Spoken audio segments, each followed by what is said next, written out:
Okay, in the last class we looked at basically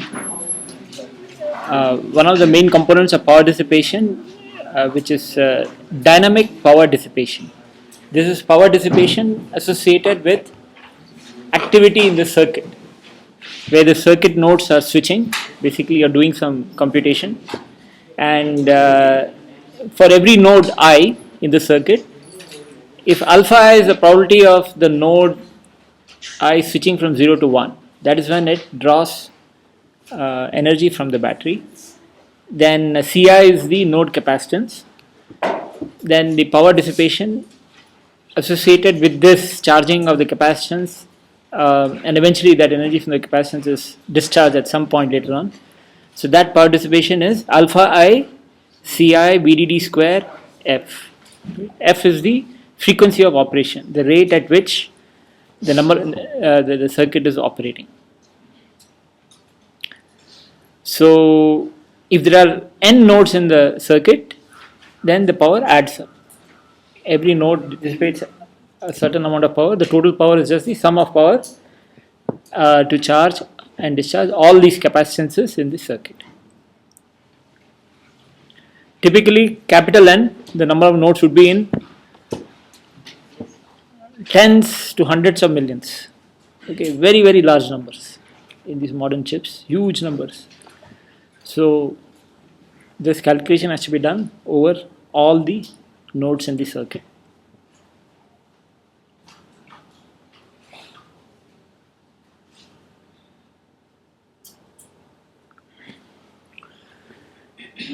So if you want to reduce that dynamic power, we have to take every term in that equation, alpha I Ci VDD square F sigma, and try to basically reduce that. Right? That is the strategy we have to apply. So there are various techniques at the circuit level and at the architecture algorithm levels, which attack different components of that particular equation. For example, the summation 1 to n, maybe capital N can be reduced. Maybe you have some cleverer way of thinking about your application, which will lead to reduced number of nodes, right?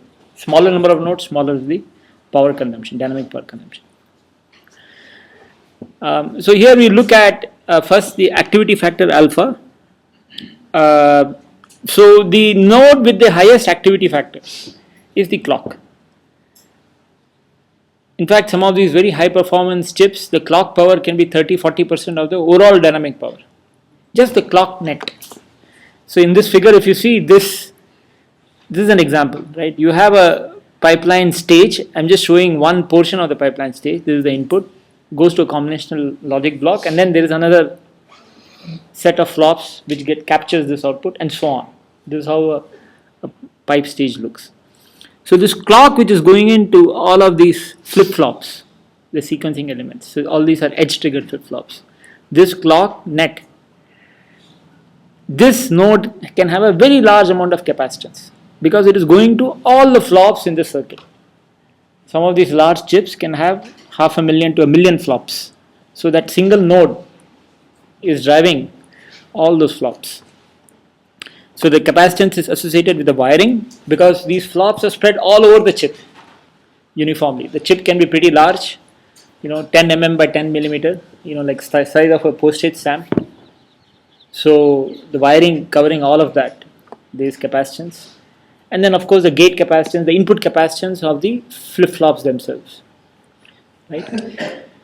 So that is why there is a lot of capacitance associated with the clock, and hence the power dissipation associated with discharging the clock signal.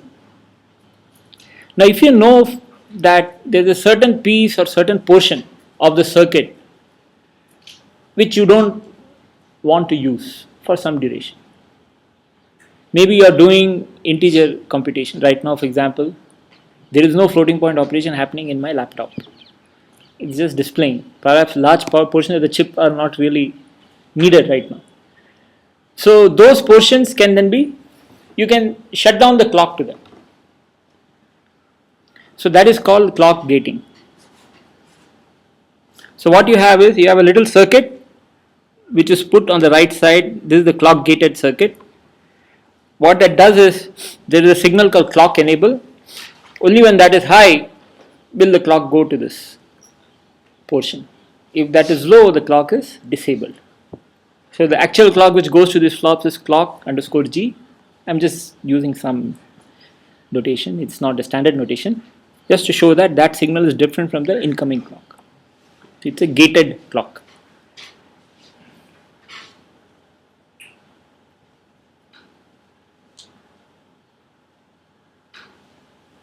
So if the blue is the original clock,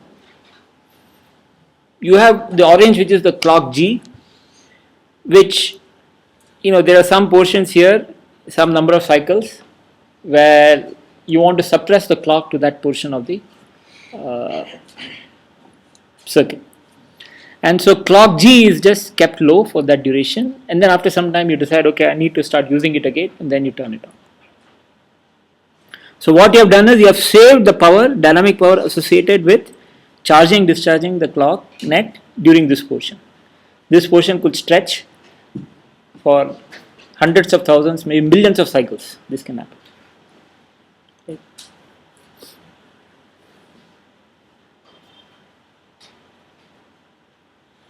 So now it is pretty much kind of becoming a standard that when you design your chip, you think of modules, and then you make sure that you provide this gating capability for those modules.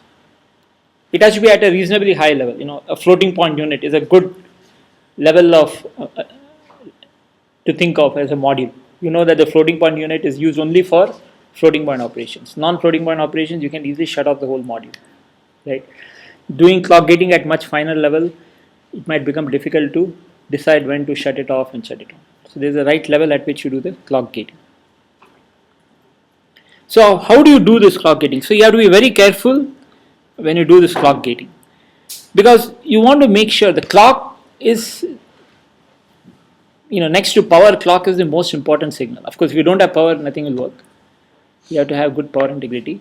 But clock is probably the most important active signal in the circuit, because every edge of the clock, every rising edge of the clock moves the computation forward by one cycle. Now, if you do some mistake and you can end up with clock signals which can have glitches. Maybe because what you have done is you have put in some circuitry in the clock path, and if you are not careful, you might create glitches in the clock signal, and you could have extra edges which could come in and which are not at the right time, because that the clock edge, rising edge to rising edge, is a clock period, and you have designed your circuit such that they meet timing of that. If you have edges coming somewhere in between, things might not work properly because it's just happening too fast, and you can end up at a wrong state of the system. Also, clock edge really, in a state machine, it moves the state to the next state. So you really want to control that very carefully. So this is a way in which it's done. What you have is, what you want to make sure is that the clock gated signal is either suppressed or allowed for rising edges, right? So here, for example, the clock gate is suppressed, and then somewhere you decide that, okay, from this positive clock edge, I need to allow my clock G to also start. So what you do is you don't want your enable. So at the end of the day, you have just essentially an AND gate, because an AND function, if the input to the AND is 0, there is no clock. If the input is 1, the clock goes through. But this input, the input to the AND gate, you have to protect it carefully.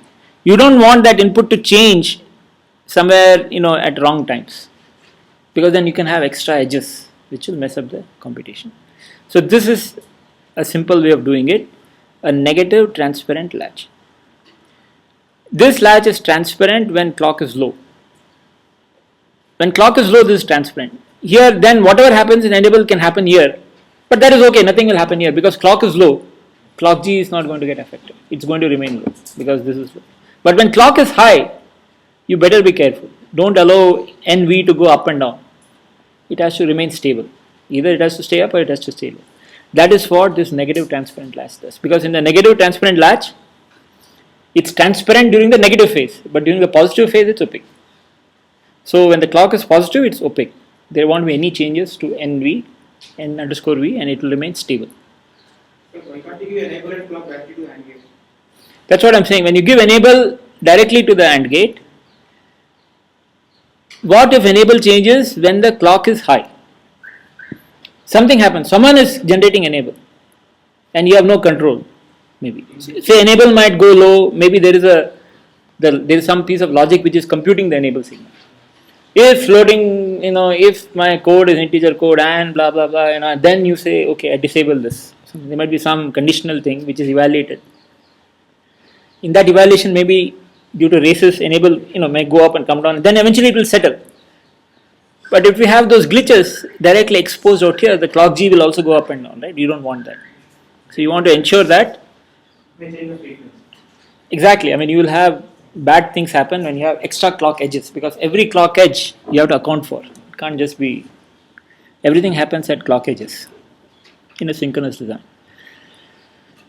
So this is a trick which you can use in many other places, where basically the signal is stable when clock is high. And so your clock G is a nice clean. It shuts off and turns on only during the rising edges of the clock.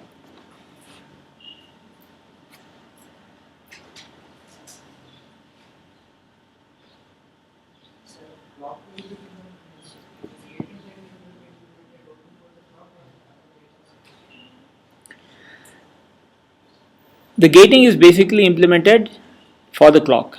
Now, you can also have gating done at the flip-flop level. I'm not discussing it here in this lecture, but you can at individual flip-flop level also, you can have a gating. So this gate clock provide any delay to the clock? Absolutely right. So the question is, won't this AND gate cause a delay in the clock? Yes, of course it will cause a delay, because anything in the path will cause a delay. So now the question is, what if there is a delay? Is it bad? Some bad things will happen.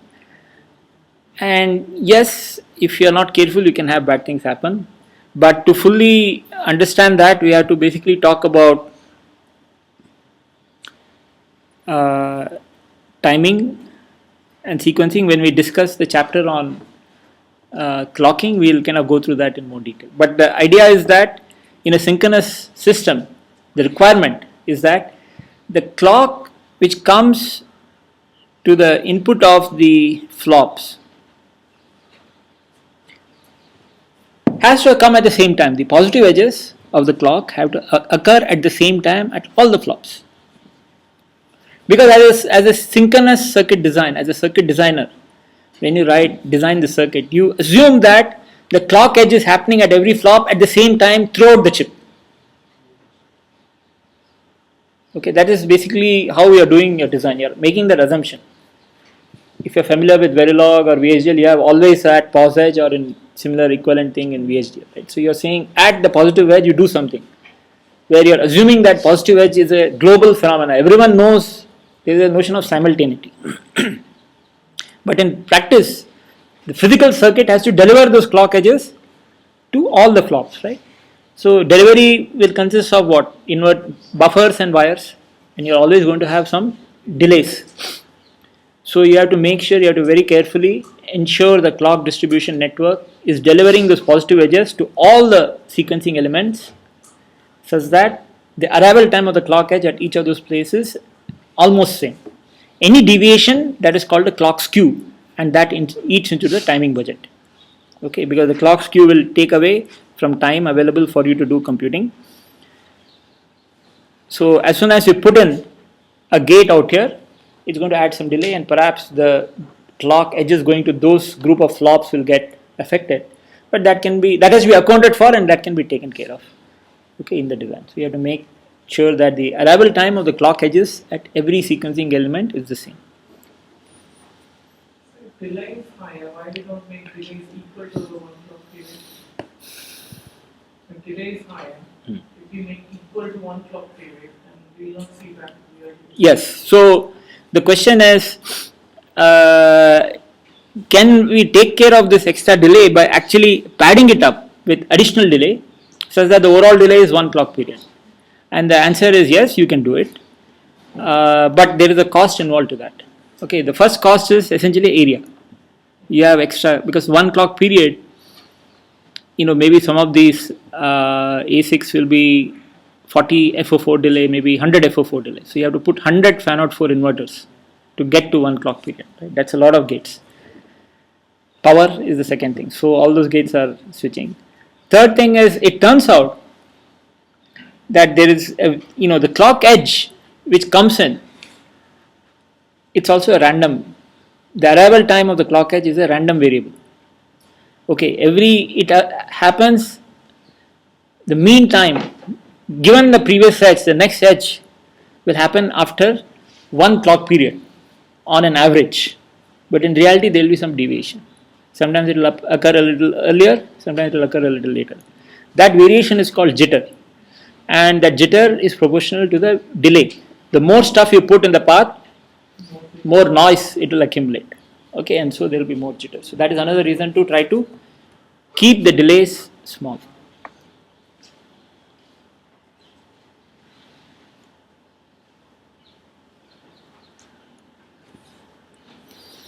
Now, one thing if you notice is that the clock gating, it not only shuts down the clock to that. Okay, so the activity of that clock portion of that subnet is made 0. But in addition, those flops also are now not sampling their input data. That means the output of the flops will also be frozen. So the inputs to the complete combinational logic block, and in fact all the activity in that combinational logic block is shut down. Okay, so it helps to basically shut down completely all the logic activity in that group of gates which are controlled by that clock. So that group you might maybe call it as a clock domain or a gating domain. There is one domain of flops and associated circuitry which is driven by the same final clock net, and there is a single enable signal which turns on the clock to that or shuts off the clock. Like in the previous slide, if I have to enable the string and the clock gate, the gating signal I have to enable. I cannot enable the 2 signals at the same time, because I have to give some time for the enable to reach to the pin. So how will I synchronize the enable? So the question which is being asked is, how do we synchronize the enable signal to the clock? So actually, if it turns out that this is what one of the synchronization mechanism is, this latch, because if you see, this latch is sampling the state of the enable signal. So enable underscore V turns out to be synchronous with the clock edge. Enable underscore V will change only at the positive, it will get frozen at the positive, the rising clock edge. Okay, so that becomes synchronous with the clock. Now the upstream from here, the logic which is computing enable and so on, you just have to make sure that, so now what that means is that this enable has to stabilize before the rising edge of the clock signal, right? Before the rising edge of the clock signal, the enable has to stabilize. So maybe there is some rising edge, the previous rising edge, which kicks off a computation of enable. You are looking at different conditions, and then by end of the cycle, you better be sure, are you turning on the clock or not? And you have that much one full clock period available for you to. With the same clock, I cannot synchronize. So the question is, yeah, absolutely. So again, you have to be very careful. If you use clock G to generate enable, then you might be in trouble, right?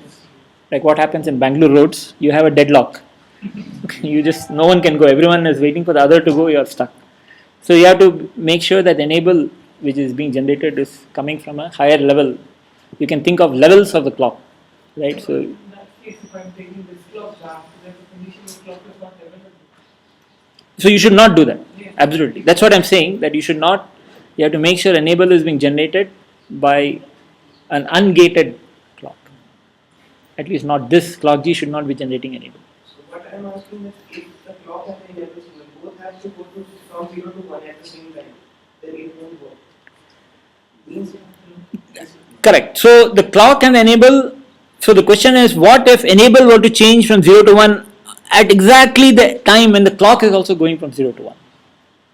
Okay. Then it can happen that this transparent latch fails to capture that rising edge. Okay. And in fact, that condition is called the latch can, yes, the latch will get into metastability. So you want to avoid that. You want to make sure enable will stabilize a setup time before the latch. And we have not yet covered, I think we have not covered yet what setup time and hold time is, but there is a small time window before which the signals have to stabilize for your latch or a flop to be able to capture that properly.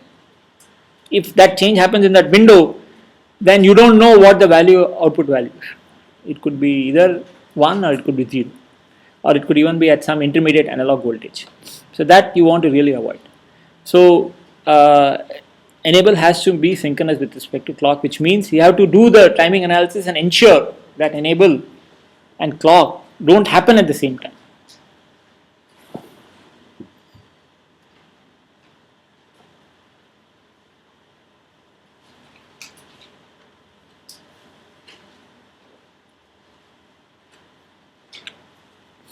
So how do you decide when to shut the clock?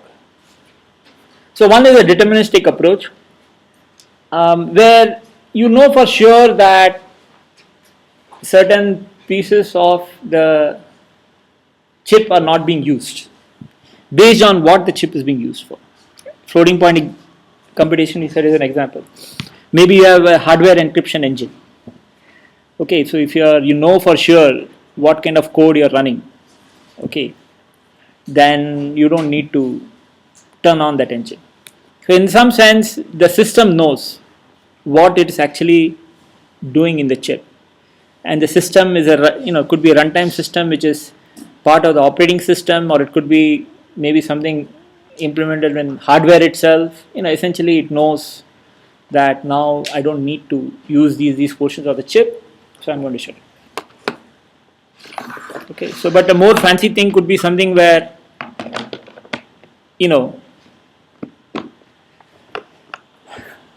where basically you kind of guess. Okay, the instructor is not going to ask me any questions, so let me start shutting down my brain. Okay, till maybe suddenly I'll pull up one of you and say, hey, what's going on?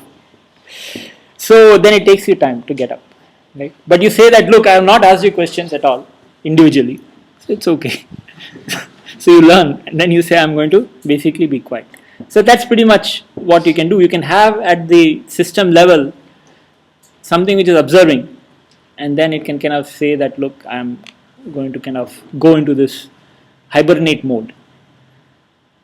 And then suddenly it might be asked to wake up, and then there will be some penalty to wake up, but the system has to allow for that tolerance, that okay, it's going to take some time to wake up and respond, and it should be able to absorb that uncertainty.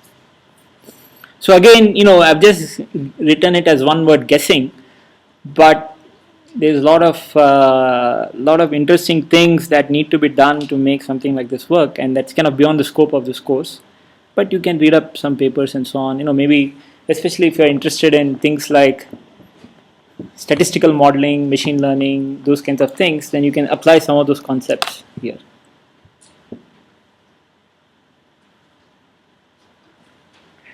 So we looked at sizing for delay, minimum delay, right? Now let's look at sizing for minimum power. Again, we are looking at alpha. Look at the formula: alpha I Ci V square G. If I can reduce Ci, then I reduce power. Now what is Ci? We said Ci, you take a particular net I, right? The net I has a gate which is driving that net. When I say net, it means a wire or a node. I'm using it interchangeably with node. And then that connects to it fans out to a number of receiving gates. I'm just showing all of them as AND gates, but it's just symbolic, and it could be any logic gate. So you have the capacitance associated with this net I is the self capacitance of this gate, transmitting gate, which is C self I. The gate capacitance of all the receiving gates, I'm just calling it CGI plus 1, and then the wire capacitance. So if you can reduce this capacitance, you will reduce the power consumption of that particular, driving that particular node I. How do you reduce wiring cap? Well, you try to keep things closer to each other. That's the way you try to reduce the wiring. The gate capacitance is you reduce by reducing the size. So from this it's very clear. If I want minimum power, I have to use minimum size. Okay, so that is I don't have to do any fancy differentiation, etc., etc. It's just common sense. Reduce the size to be minimum possible. What that does is it also helps you to make things closer. As a second order effect, because all things are smaller, you can pack them also closer, so wiring also goes down. So if you want minimum power consumption, you want to use the minimum size. So while designing, we should decide which portion is going to run higher. If alpha of any section is higher, that we can pack it closer. If alpha is low, we try to spread it. So the question which is being asked is, can we use alpha, the activity factor, to decide the sizing?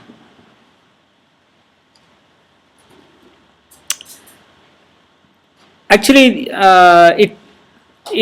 it turns out that is not a good way to figure out how to do the sizing, because firstly the activity, as we'll see next, maybe it will become clearer. Really what you want, kind of the more interesting problem is that you want to minimize power while delay target is met. When you use minimum size, there is going to be a cost. Things will be slow. Okay, you are going to be lower power, but things will be slow. Maybe it is so slow that it's no longer an acceptable chip. It's just so slow that no customer is there to buy your chip. Usually there will be a target delay. Okay, you made this chip, it has to run at 8 megahertz, 100 megahertz, 2 gigahertz, whatever. And while meeting the delay target, you want to minimize the power consumption. And you see the delay is a function of, as you recall, you have to look at the delay for between every input output pair, look at the path, and then the delay of the overall chip is determined by the slowest path. The max, you have to take the max and so on. And that has got nothing to do with the activity factor. Okay, maybe once in a million times that path gets excited, but it better make sure that it meets the delay constraint, because you cannot afford a failure for that under normal design practice. Okay, but there could be ways by which maybe you allow for an occasional failure, and perhaps we'll discuss that in later class, where you have set up the delays so that maybe some path which very rarely gets excited does violate that constraint. And then what you do, it turns out there is a technique which people have developed to deal with such cases. It's called the razor technique, where once in a while when such failures happen, you kind of go back and redo that. You detect that there's a failure happened, then you go back and redo the computation by setting up running the thing in a slower mode. Maybe it's not clear now, but maybe we'll discuss that in one of the following lectures. So what we have is we want to minimize power so that we meet the delay target. So let us just take a simple example where we have n gates. Sizes of the gates are x1 till xn, and we know that the delay of this path is, you look at the delay of any gate, xi is this load xi plus 1 by xi is the electrical effort times gi is the logical effort plus pi is the parasitic of that gate, just summed from I equal to 1 till n minus 1, and tau is some constant for that technology. That is the delay. Energy is VDD square times k times sigma I equal to 1 to n xi.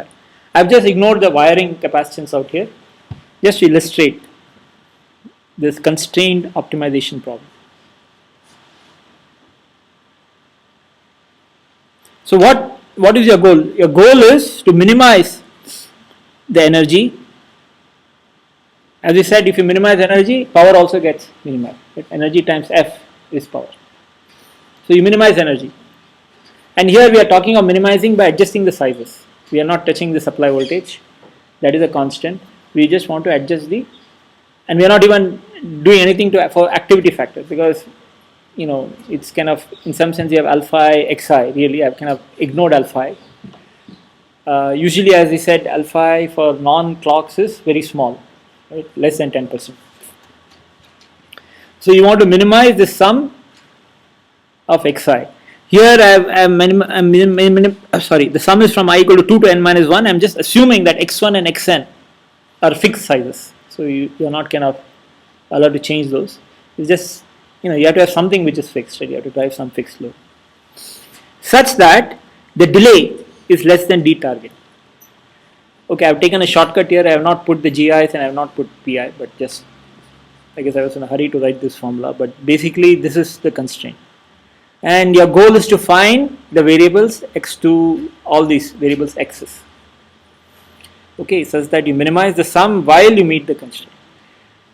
Now this problem, unfortunately, there is no simple, nice, we had a nice formula for just minimizing the delay, but this is a little more complicated.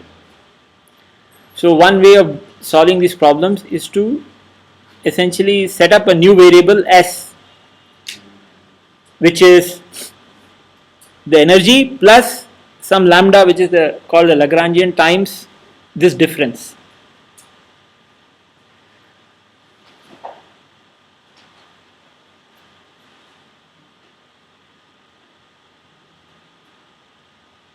So this is, so again, this course we are not going to be worrying about how to solve such problems. Yeah, that is part of the optimization course. If you take a course on optimization, you will be learning how to do these kinds of problems. I just want to illustrate here the concept that this lambda is a parameter. You can decide how much weightage to give to energy and delay. Sometimes the delay is, you have to hit a particular target. Sometimes you say, okay, I can be kind of close to that, but you have some amount of slack, because you can you can decide how much you want to emphasize delay minimization versus energy minimization. So this lambda allows you to control that. So actually, if you go ahead and just differentiate with each variable, it turns out that you get this kind of an equation. This is the familiar equation. Xi by xi minus 1 is equal to xi plus 1 by xi. That's what we used to get when we used to just minimize for the delay. To that we have this additional term xi by lambda. So when lambda goes to infinity, that means we really want to give a lot of importance to delay. Then this term goes away and then you end up with the familiar relationship which minimizes the delay, which is equal efforts, right? This is saying equal efforts. And then for different values of lambda you get different setup. Now this kind of solving these problems, you would use some tool. Maybe if you use MATLAB, you'll be able to kind of easily solve these kinds of, you set up some lambda, you let it run and you'll get values. And then you can do that for different settings of lambda. And when you do that, you get this, what is called a trade-off curve. So what is being plotted here on the y-axis is the energy, on the x-axis is the delay. So this point, the extreme left point, that is the minimum delay point where we have set lambda equal to infinity. That means we are just saying we just want to minimize delay. And that happens when you have equal efforts. That's what we studied earlier. But as you reduce the weightage to delay, right, and the other extreme out here will be only minimum energy. Okay, where we have said lambda is equal to 0, we just want to minimize energy, so you get a certain large delay. And anything in between is possible based on what settings you have for lambda. So this is called a trade-off curve. So life is a little bit more complicated. You have to do trade-offs, right? This is what happens in real life. You have to, there's no one clear answer. You win some, you lose some, so you have to balance things. One point to note here is that it turns out that the minimum delay point consumes a lot of energy. That means if you were to back off a little bit from that minimum delay point, maybe about 10% you back off, you can reduce energy by quite a large amount, 30%. So that is something important to note. So you have these trade-offs and you have to actually kind of figure out where to balance your design. Because maybe a few percent you might say, okay, I don't want to be fastest, I'll back off by 5%. You can get quite a bit of savings in energy.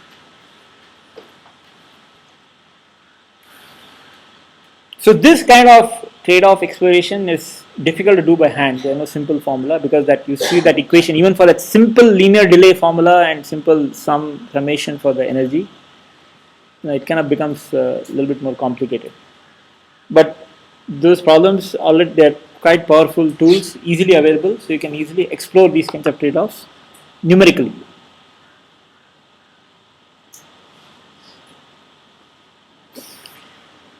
So we have, I'll come back to again some other ways for reducing dynamic power.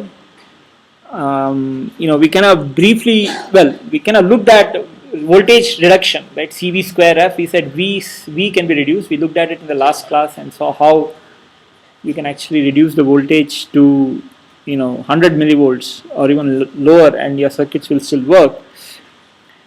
But of course, just like using minimum size, there is a penalty. Things become really slow, and I'll come back to that maybe in one of the following classes. So here, I just want to kind of look at static power. We have been looking at dynamic power for so long. Static power is the power which is consumed when you don't do even when no activity is being done. It's kind of like leakage. You turn it on, and the battery starts draining because you have some current flowing. Okay, so I static. So let us take this inverter here. The input is 0, output is 1. So the NMOS is off. But we have already seen that there is a sub-threshold current, because you have a VDS which is close to VDD, right? So you have some sub-threshold current. In addition, you also have leakage current through the gate, the oxide, which is supposed to be an insulator. At these advanced deep submicron processes, you have tunneling effect, because the oxide is only a few atoms thick. So you have quantum mechanical tunneling, which leads to some leakages here. Similarly, you have, if you recall, at the source drain junctions, you have diodes, right? N plus. In the case of NMOS, you have an N plus to P diode. So that diode is reverse biased, and again you have leakage in that diode. So all three contribute to the leakage current. Okay, usually it is the subthreshold which dominates this leakage current, but you have to just keep in mind that all three are, the total leakage is sum of all three. So the total power is dynamic power plus static power. This is the total power dissipation of a CMOS chip. Dynamic, we already saw sigma I equal to 1 till n, alpha is here V square F, where V is the supply voltage, and the static power is I static times V. I times V is power, where small I is the gate, I, there is static current through that gate, that times, and then through all the gates.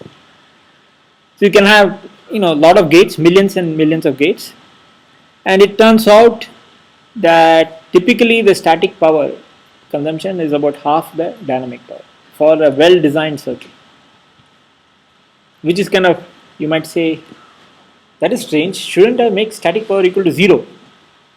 Why do you say for a well designed circuit static power is half dynamic power? Well, if you think about it, let us say that the static current is dominated by the subthreshold current. And how do I reduce my static current? By increasing the threshold voltage of the transistor. Right, e to the minus VTH by NVT, right? That is the formula. So if you not reduce, what did I say? Did I say reduce? You have to increase the threshold voltage. If I increase the threshold voltage, you can reduce the subthreshold current. Of course, now if you increase the increase the threshold voltage, if you want to maintain the same performance, what do you have to do to the supply voltage? You have to increase the supply voltage, because you have to maintain that overdrive. Remember the current, now we are not talking of subthreshold operation, just normal operation. The current is VDD minus VT to some power alpha, right? So that overdrive you have to maintain for you to keep the currents and keep your performance. So as you increase the threshold voltage, you have to increase the supply voltage. And you increase the supply voltage, what happens to dynamic power? It goes up. So it's not free. If you try to, because you have a constraint that you want to meet a performance, you have to sell a chip which runs at 2 gigahertz. You say, okay, I want to reduce my static power, but then you increase the threshold voltage, you find that to meet that speed, you have to increase the supply voltage. So your dynamic goes up. So you see it's not free. So you have to have a balance, and it turns out that balance happens around this point where your leakage power is about 1/3 of the total power or half of the dynamic. So, in any of the conditions, this static condition, air is in high or low condition, current vertically flow either in P type or MOS or in air. That also has to be considered in the Absolutely, yes. So the question is,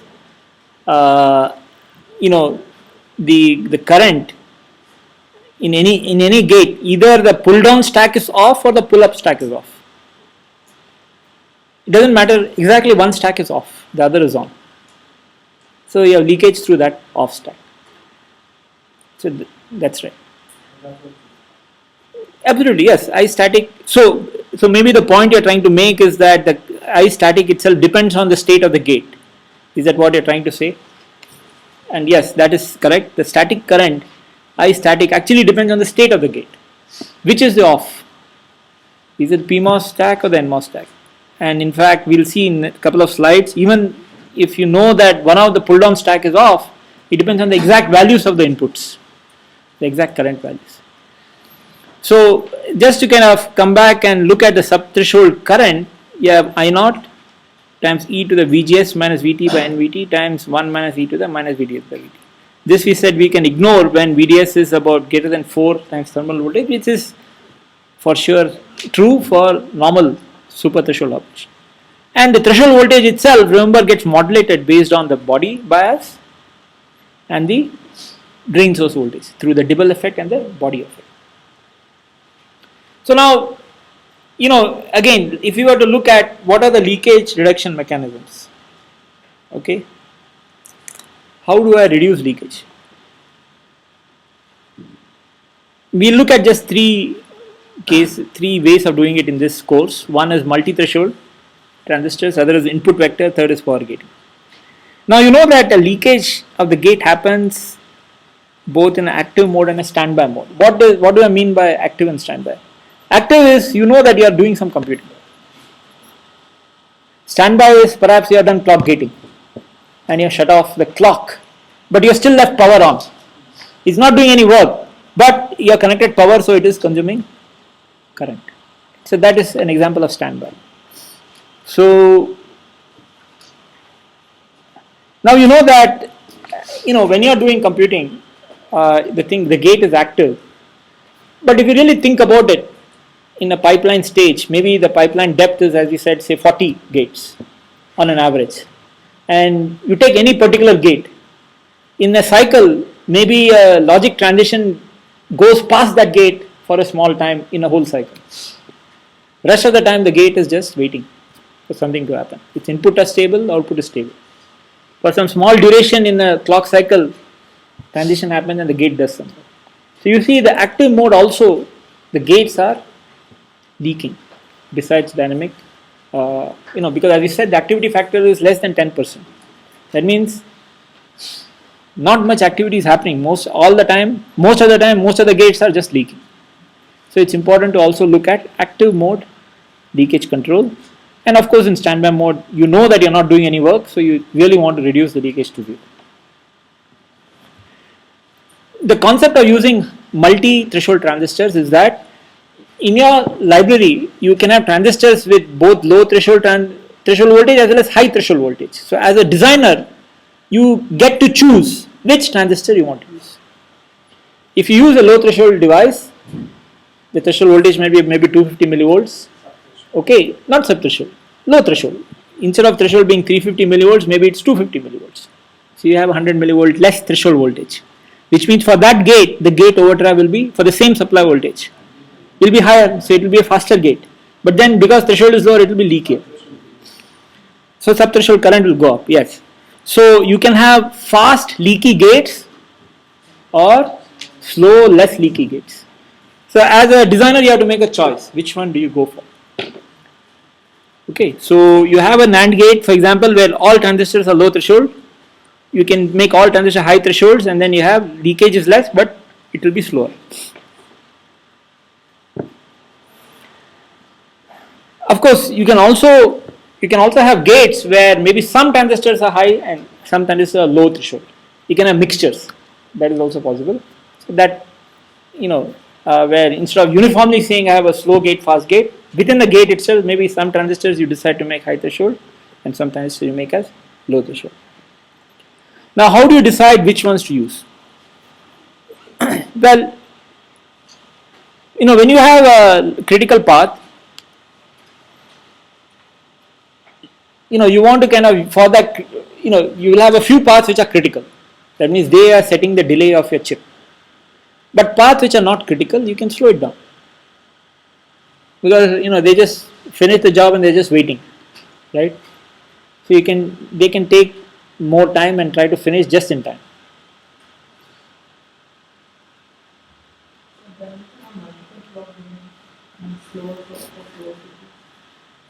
No, multiple. So the question is, can we have multiple clock domains? That is a completely different concept, not related to this. Here, what we are saying is, say, take a pipe stage as shown here. Okay, maybe there is one path which is the slowest path and which is determining the speed of the circuit. But there are so many other gates in other paths. Those paths are all fast. But those gates, you can look to make it lower leakage by increasing the threshold voltage. That's all we are saying. Another way of doing that is to actually also maybe increase the channel length. So by increasing the channel length, you can also increase the threshold voltage due to short channel effect, and hence you can reduce the leakage, but also, of course, it will become slower, but then you have some room to play with. Now, how to do this? How to do this adjustment of threshold voltage? How to decide, which gates to slow down and so on. So typically, so that is a different problem, which we'll not address in this course. But if you were to do it manually, what will you do? You'll basically look at the slow path. Maybe you'll say, okay, what if I change this gate to high threshold? You look up, okay, if I make it high threshold, this is the delay, extra delay. Is it still okay? If you say it's okay, fine, I'll keep it high threshold. So some algorithm has to be implemented, which will do this in a systematic way. So if you work in EDA or CAD tool development, these are some of the kinds of things which you will try to automate and develop algorithms to automate these kinds of tasks.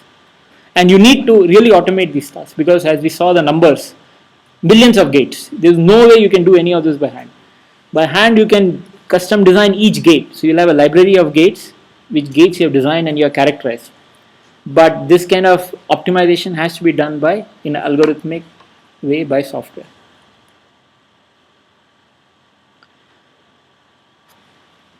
When you have a gate in standby, the leakage of that gate really depends on the input vectors. So here I have shown the same NAND gate, but I can have 0, 1, 1, 0 or 0, 0. So we need to order them. Which has the lowest leakage, which has the highest leakage? Which has the lowest leakage, you think? Can you guess? Let us call this 1, 2, 3. Rightmost. So 3 has the lowest leakage because both of these are off. Whereas here, it seems like at least one of them is on.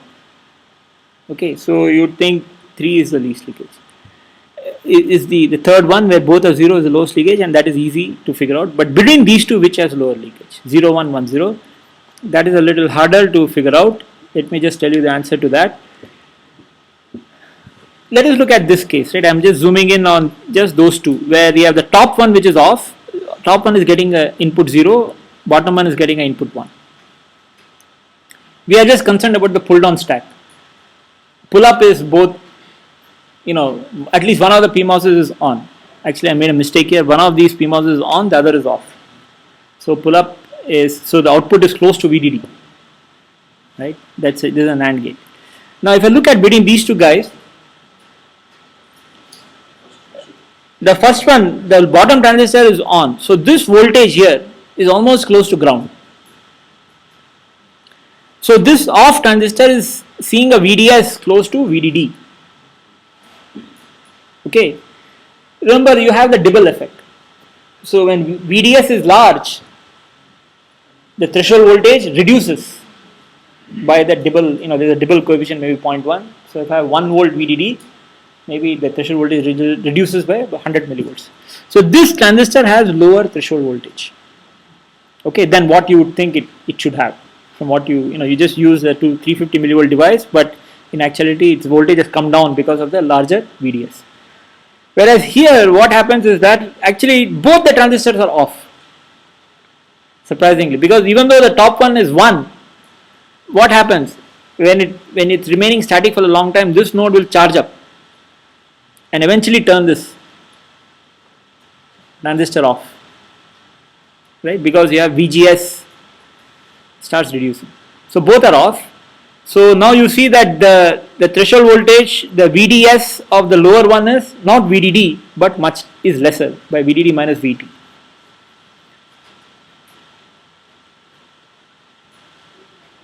Of course, if you wait long enough, this voltage will start approaching VDD, but it will not exactly be VDD because you still have some current. But this VDS is less than this VDS, and so this guy will see here, his threshold will be reduced by a lesser amount than this guy's threshold, and so you will have more leakage here than here. So what this is saying is that the input vectors, what you had a choice, you can either put 0 1 or 1 0 or 0 0. So what do? You would put 0 0. So every gate will have a input combination which will minimize the leakage current of that gate. So that is something which is another level of optimization which people do, is by analyzing your circuit. You know that this circuit is going into standby mode, you are shutting off the clock to that circuit, but you also set up an input pattern into the flip-flops at the input of your combinational logic by suitably putting, you can do that, you can modify such that before I shut off the clock, I put in that input vector so that input vector propagates through the combinational logic, and you have chosen the input vector cleverly such that the standby current is reduced as much as possible. So that is called standby state selection to minimize the leakage. So with that, I come to the end of this lecture. Any questions?